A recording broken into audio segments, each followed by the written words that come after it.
All right, good morning, good morning. Welcome to Marketplace with me, Jimmy Mbogo. And today, this morning, we just want to have a conversation around the key considerations that you need to make before making personal investment. And to help me with that conversation this morning, I'm joined by Waithaka Gatumia, who is the CEO, Centonomy. Waithaka, thank you so much for making time to speak to us. Always a pleasure. Thank you so much. All right, so I know one of the key considerations that we attempted to make when making investment is, what is my financial goals? So why is that so important before making these investments? In fact, it's not just one of the considerations, it's the only one. When you're considering which investment to make, the only thing that you need to first, in fact, that's, I should not say only, sorry, it's first. The first consideration is, what is the goal? What is the outcome? Because if you understand the outcome that you're aiming for, then you will select the right investment to give you that outcome. So a very simple example is this. If I'm saving for school fees for the next term, which is maybe 2 or 3 months away, then a wonderful investment is a savings account. But if I'm saving for my children to go to university, which is 10 years away, then a savings account is one of the worst investments. Why? Because in a savings account, you're not getting much interest, and many times inflation outstrips the interest that you're earning in a savings account. So for long-term investments like for university, you want high growth. And so because I know it's university, then I choose an investment matching that. If I know it's in the next few weeks, few months like this, then a savings account is sufficient. So the goal actually determines the investment that you're going to make. All right, because again, the other thing that a lot of our listeners would want to know, how do I what metrics do I use to test my risk tolerance? So this is one of the big mysteries and myths of the investment world. Apparently, that you are supposed to invest according to your risk tolerance. In fact, people ask you, what's your risk appetite? I dislike that deeply.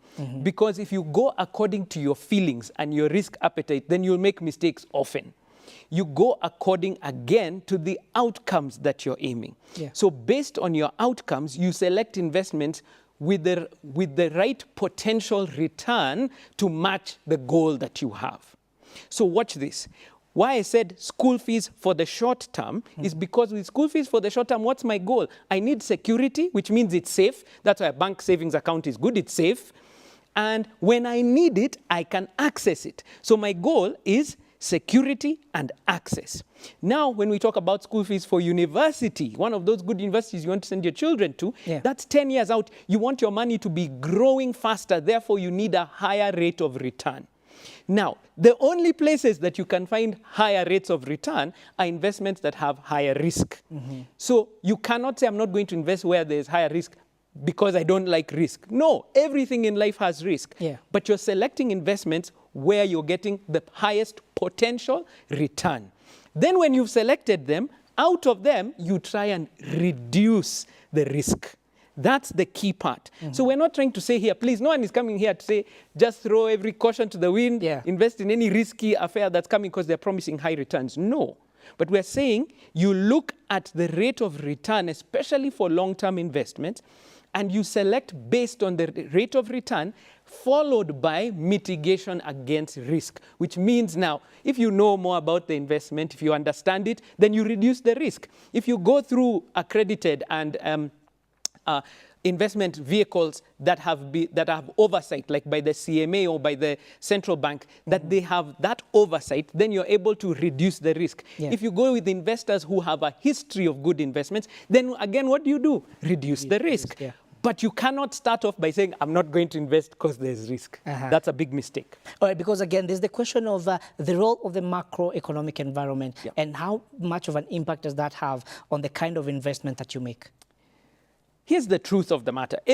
All investments are affected by the macroeconomic environment that you're facing. I think a good example is what Kenya went through a couple of months ago with the dollar fluctuations. And you remember how high the dollar was, which affects imports, which affects ability to purchase costs, and it affected inflation, all these different factors. Okay. So there is an effect. But for us, for the common mwananchi, the biggest issue that we are facing is the simple fact that we are not investing.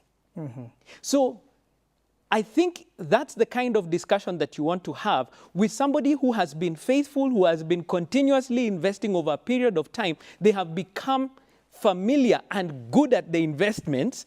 And in that environment is when now you begin to think, okay, so will I select this unit trust versus this one? Or will I go into real estate versus this? Because of that macroeconomic effect, and also because you have sufficient capital to begin to have that discussion. Yeah. But for most of us, and for me, for many years in my life, you see, when I come to speak, I've talked about things that are real. If in many years in my life, I was not investing sufficiently even to be having those discussions. Okay. So the issue is to start, select, and begin. And the thing about it is, for most people, if you're starting out, please don't beat yourself. If you're starting on something new, you're not going to be good at it. And the only way to become good at something is through what? Practice. And so even with investment, practice. And with practice, that means that you don't throw all your eggs, again, I'm using so many metaphors, into one basket. Yeah. You put a small amount, see how that works, be faithful with that small amount, and then you begin to put more and more and more, and you get better with it over time. All right, because I'm sure this is a question that a lot of us contend with, excuse me, and that is the question of how do I balance my liquidity needs against my investments? With what is called simply a plan. Here's the thing. Many of us don't actually have a plan. And a financial plan is called a budget. Now, many of us, our budget is where? In our head. In fact, I was talking to some of the guys here in the studio. And that's one of, you know the budget in your head. And that budget tells you many lies. The only things that you know in your head are the things that you have been told.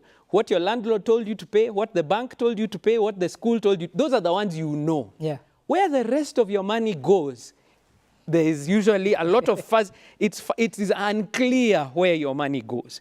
And so if you don't have that control, then it is very difficult for you to begin to make a plan. So when you talk about managing liquidity, now you see you're using difficult terms. Liquidity is how much cash do you have, cash money in your pocket, and how much are you putting towards investments. So how do you balance that? It's based on, first of all, awareness. How much money do you make? How much money do you actually use? Not what you think, not what you imagine, but what you actually use. Most people who think about their groceries, they think about that major shopping that you do, in the supermarket once a month, and that's your budget for groceries. If you add all the times you stop for milk and bread on the way home, your budget doubles. So if you don't know the truth about it, then you can't make a decision. After that, so you've talked about awareness, then it's about taking control and then setting the goals that we said. And goals don't have to be complex. I think right now we are about to watch the Safari Rally. Imagine it'll be back next year. Set that as a goal and say, I want to go to Naivasha debt-free. I want to go and watch those cars in a nice hotel debt-free. That's a goal. And then you say, okay, how much do I need to save every month between now and 2025 to enjoy? That's how you do it. All right, can you talk about how you assess regularly and review? So how often should I review my investments? Wow. So it's dependent on the type of investment. So I'll go back to the simple ones that we were discussing here. My savings account, I don't need to go checking it every single month. The terms are the same.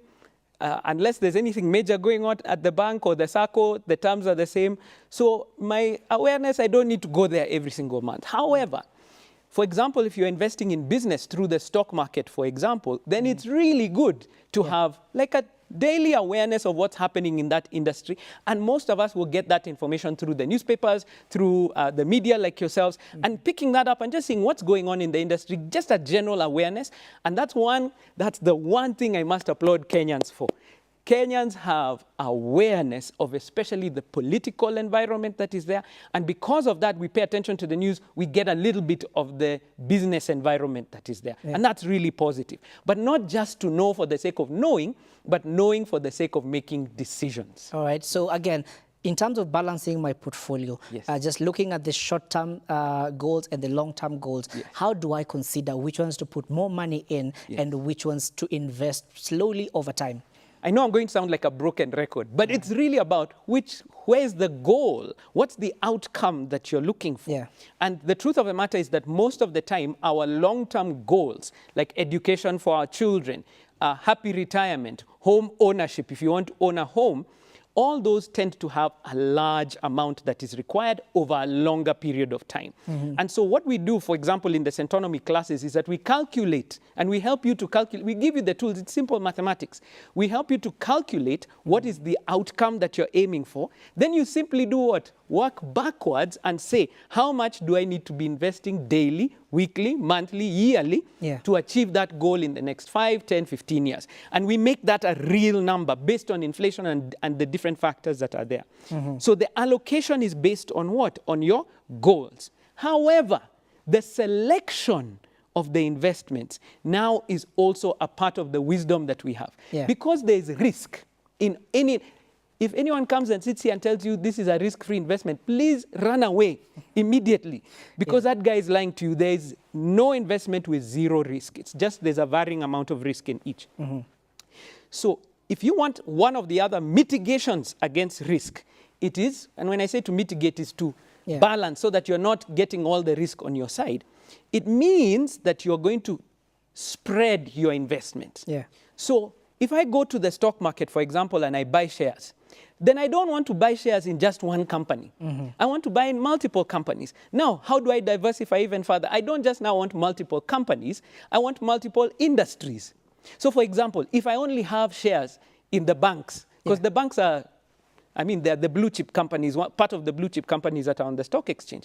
If I just buy, you know, I have ABSA, I have Equity, I have Standard, whichever ones they are. Now I'm all in the banking industry. If anything happens to the banking industry, even if I have multiple shares, then I'm at high risk. But if I go to a bank, I get a technology company, I get an agricultural company, I have now done what? Diversified my risk. Same thing even with real estate. Kenyans love real estate. Don't buy all your land in one place. You know, buy in different places so that if something happens in that one area, then you're not at high risk. Don't buy just one big rental property.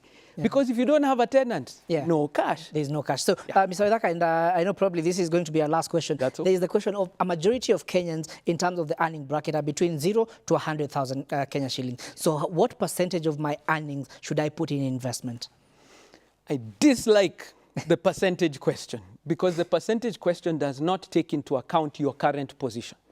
If I come and tell somebody who is not able to buy food in the day, please save 10% of your food, and of your money, and their children are hungry, I'm lying to them.